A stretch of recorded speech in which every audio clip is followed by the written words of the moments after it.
والذين آمنوا وعملوا الصالحات سندخلهم جنات تجري من تحتها الأنهار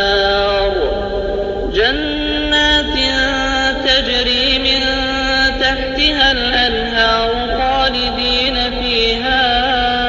أبدا لهم فيها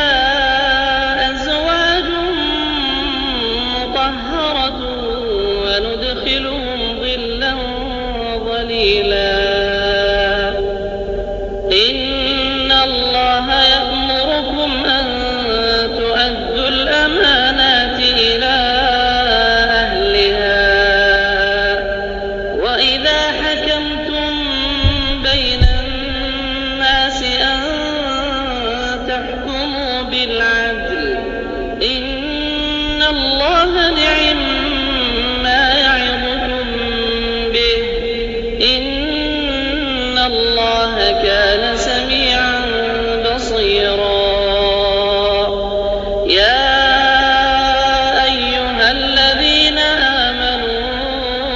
أطيعوا الله وأطيعوا الرسول وأولي الأمر منكم فإن تنازعتم في شيء فردوه إلى الله